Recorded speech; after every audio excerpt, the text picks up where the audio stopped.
भारत में चिन्हट है कोरोनार नुआ भेरिएंट यही सहर में व्यापुची कोरोना। तो चलो देखि नवा संपूर्ण अपडेट कौन रही है। कोरोनार आउ दुई नुआ भेरिएंट KP1 एवं KP2 देश में पाद थापी। सिंगापुर पर भारत में एंट्री कर कोरोनार नुआ भेरिएंट। तेबे एगुड़िक JN1 रो सब भेरिएंट बोली कही केंद्र स्वास्थ्य मंत्रालय। कोविड रो नुआ भेरिएंट को नहीं वर्तमान चर्चा आरंभ होइछि। रिपोर्ट रू जणाई जे कोविड रो नुआ भेरिएंट KP1 एवं KP2 मामला सामना को आसिया पर लोकंक मन रे भय खेली जाइछि, किंतु एहाकु नहीं भयभीत न हेबाकू कुआ जाउछि। एथिरे द्रुत गति रे परिवर्तन देखिबाकू मिलिबो एवं एहा हेउछि SIRS-CoV-2 परी जीवाणु को प्राकृतिक आचरण बोली रिपोर्ट रे दर्शा जाइछि। देशर विभिन्न राज्य में कोरोनार एही नुआ भेरिएंट मामला चिन्हट हेउछि। देशर मोट 7 राज्य 34 KP1 मामला चिन्हट होई जाइबाकू मिलिछि। तो चलो देखिबा परवर्ती अपडेट कौन रही। ओडिशा हाईकोर्ट रो ग्रीष्मकालीन छुट्टी आज जून 17 जाए बंद रहिबो कोर्ट। तो चलो देखिनबा संपूर्ण अपडेट कौन रही। ओडिशा हाईकोर्ट रो ग्रीष्मकालीन छुट्टी आज आरंभ हो जून 17 तारिख पर्यंत रहिबो। ग्रीष्म अवकाश समय चलित मास 23, 28, 30 तारिख और जून मास 4, 6, 11 और 12 तारिख में अवकाशकालीन खंडपीठ बसिबो बोली हाईकोर्ट पक्षरु प्रकाशित विज्ञप्ति रे कुआ जायछि। जरूरी मामला गुड़िकर शुणाणी पाई अवकाशकालीन खंडपीठक निकट में मामला तालिकाभुक्त करा जाई परिबो बोली विज्ञप्ति रे कुआ जायछि। तो चलो देखिबा परवर्ती अपडेट कौन रही। आज लघुचाप सृष्टि होवार संभावना समस्त जिलापाल को सतर्क रहिबाकू निर्देश। तो चलो देखिनबा संपूर्ण अपडेट कौन रही।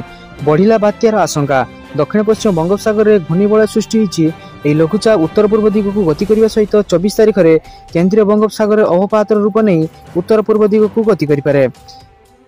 23 तारिख ठारू दक्षिण एवं केंद्रीय बंगोपसागर को मत्स्यजीवी मानक जीवाकू बारण करा जायछि। आगामी 5 दिन ओडिशार किछि स्थान रे घड़घड़ी बिजुली सह वर्षा हेबार संभावना रहउछि। आगामी 24 घंटा रे दक्षिण ओडिशार किछि स्थान रे बिजुली सह वर्षा हेबार संभावना थिबारु ऑरेंज अलर्ट जारी करा जायछि। आज ठारू वर्षा पवन घड़घड़ी लागि रहि पारे। 25 तारिख में उत्तर ओडिशार किछि जिल्ला रे वर्षा हेबो। बालेश्वर जिल्लार गोटे दुईटी जगार प्रबल वर्षा हेबार संभावना रहउछि। बात्या नहीं पाणीपाग विभाग एपर्यंत किछि आकलन करि नाही। घड़घड़ी वर्षा हेबा बेले 30 ରୁ 40 किलोमीटर वेगर पवन बहि पारे। सेपटे समस्त जिलापाल को चिठी लिखि सतर्क कर रहिबाकू परामर्श दैछंती SRC। तो चलो देखिबा परवर्ती अपडेट कौन रही। चाषी को PM किस्ती टंका सह मिलिबो मासकू 3000 टंका। तो चलो देखिनबा संपूर्ण अपडेट कौन रही। जदि आपण प्रधानमंत्री किसान सम्मान निधि जड़े हिताधिकारी तेबे एही खबर आपनक पई बेस उपयोगी रहि पारे। एही योजना नाम हेउची प्रधानमंत्री किसान मानधन योजना। आपनकू केवल 55 टंका विनियोग करियाकू पड़िबो। किसान मानधन योजना रे जग देबा पई आपनकू 55 ରୁ 200 टंका विनियोग करियाकू पड़िबो। जदि तुमर बयस 18 वर्ष तेबे तुमकू मासिक 55 टंका विनियोग करियाकू पड़िबो। जो मानकर बयस प्राय 40 वर्ष सेमानकू 200 टंका विनियोग करियाकू पड़िबो। जहा पर जतेबेले तुमे 60 वर्ष बयस रे पहुंची जिवो तुमे मासकू 3000 टंका पेंशन पाइबा आरंभ करिवो। एही योजना केवल क्षुद्र और प्रांत कृषक मानक पई आरंभ होइथिला। तेणु अधिक जमी थिबा कृषक माने यार फायदा उठाई परिबे नाही। PM निधि योजना रे पंजीकरण आवश्यक। जो कृषक माने PM किसान सम्मान निधि रे पंजीकृत करि नाहंती एही परि कृषक माने एही योजना लाभ पई योग्य विवेचित हेबे नाही। ESIC एवं EPF रो लाभ नेउथुवा कृषक माने मध्य एही योजना लाभ पाई परिबे नाही। जदि आपण जने हिताधिकारी आपणकर निकटतम CSC केंद्र को जाई एही योजना रो आपणकर खाता खोली निवेश आरंभ करि परिबे। तुमर बयस 60 वर्ष अतिक्रम करिया मात्रे तुमे मासको 3000 टंका पेंशन पाइबा पई आरंभ करि परिबो। चलो देखिबा परवर्ती अपडेट कौन रही। सरकार देउछंती 1500 टंका जानंतु योग्यता और आवेदन प्रक्रिया। तो चलो देखिनबा संपूर्ण अपडेट कौन रही। सरकार कार्यकारी करिथिबा अनेक योजना रे महिला और पछुआ वर्ग को अग्राधिकार दिया जाउछि। ए योजना महिला पई कार्यकारी करा जायछि। महिला को सामाजिक सुरक्षा जगाई देबा सह सेमानकु आत्मनिर्भर कराइबा ए योजनार मुख्य लक्ष्य। एही टंका सीधासळख बैंक अकाउंट रे जमा हेबो। एही योजना रे महिला को मासिक पूरा 1500 टंका जगाई दिया जाउछि। यह द्वारा महिला माने आर्थिक भाव में सशक्त हो पारे। यह योजनार नाम हेउछि इंदिरा गांधी महिला सम्मान निधि योजना। केवल ऑफलाइन मोड रे एही योजना रे आवेदन करि परिबे। प्रथम 4 मास रे एही योजना रे प्रति मास रे 1500 टंका जगाई दिया जिवो। एही योजना रे शामिल हेबार 4 मास परे एहा प्रति 6 मास रे बैंक अकाउंट रे 9000 टंका जमा करा जिवो। एहा करिबा द्वारा महिलांक पई परोक्ष भाव एक संचय सृष्टि हेबो। गत 2023 रे एही योजना कार्यकारी होइथिला। वर्तमान सुधा लक्ष लक्ष महिला एही योजना रे शामिल होई आर्थिक भाव में सशक्ति होइछन्ते। ए योजना रे शामिल हेबा परे महिला को अन्य काहारी ऊपर निर्भर करिया को पड़िबो नाही। तेबे एही योजना रे शामिल हेबा को हेले आपनक पाखरे ठिकाना प्रमाण पत्र सह आधार कार्ड राशन कार्ड रहिथिबा आवश्यक।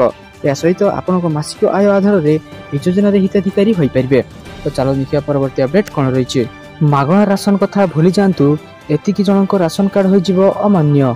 तो चलो देखी ना संपूर्ण अपडेट टी कौन रही। यदि आपण मध्य प्रधानमंत्री गरीब कल्याण योजना हिताधिकारी तेज यही खबर आपण गुरुत्वपूर्ण हो पारे।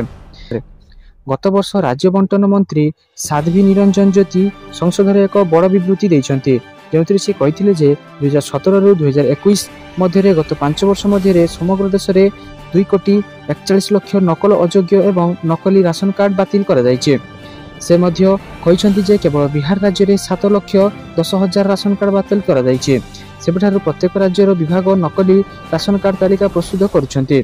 याकु कहुछि जे प्रत्येक राज्य में लक्ष लक्ष कार्डधारी अछन्ति जे माने प्रकृत में योग्य नुहंती। वास्तव में मागणा राशन बंटन व्यवस्थार लाभ पाइबा सरकार किछि आवश्यक योग्यता मध्य स्थिर करुछन्ति। जेपरि राशन कार्डधारी माने टिकसदाता हेबा उचित नुहे आहुरी मध्य से दरिद्र सीमा रेखा तले बास करुथिबा आवश्यक अर्थात तांकर वार्षिक आय 2 लाख रु अधिक हेबा उचित नुहे।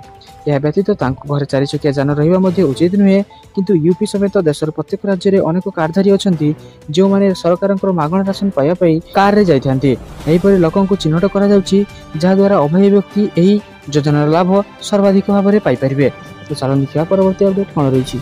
बीएसएफ रे नियुक्ति सुजोग विभिन्न पदवी पाई चली आवेदन। तो चलो देखना संपूर्ण अपडेट कौन रही। सीमा सुरक्षा बल बा बॉर्डर सिक्योरिटी फोर्स रे नियुक्ति पाई विज्ञप्ति प्रकाश पाइछे।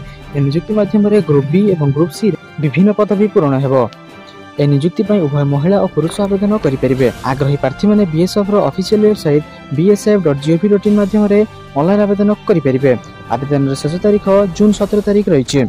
खाली थिया पदवी विषय जानि नबा इन्स्पेक्टर बा लाइब्रेरियन पाई 2टी पोस्ट, पैरामेडिकल स्टाफ पाई 69टी पोस्ट, एसएमटी डब्ल्यूकेएसपी पाई 37टी पोस्ट एवं वेटरनरी स्टाफ पाई 6टी पोस्ट रहिছে। जे कोनोसी स्वीकृतिप्राप्त बोर्ड रु 10वीं बा 12वीं पास करिथिबा एवं संबंधित ट्रेड रे डिप्लोमा किंबा डिग्री करिथिबा आवश्यक रहउछि। सर्वनिम्न बयस 18 वर्ष सर्वाधिक 30 वर्ष रहिছে। आवेदन शुल्क विषय जानि नबा साधारण वर्ग पाई 100 टंका रहिछि। अन्य माने देयमुक्त भाव रे आवेदन करि परिबे। तो यहाँ को आवेदन करिया पई यार ऑफिशियल वेबसाइट रे यहाँ को आवेदन करि परिबे एवं यार संपूर्ण विवरणी मध्ये जानि परिबे। तो सारा दिन एपरि बछा बछा एवं गुरुत्वपूर्ण खबर जानिया पई आम चैनल को सब्सक्राइब कर रखंतु एवं आ वीडियो को लाइक कर दियो।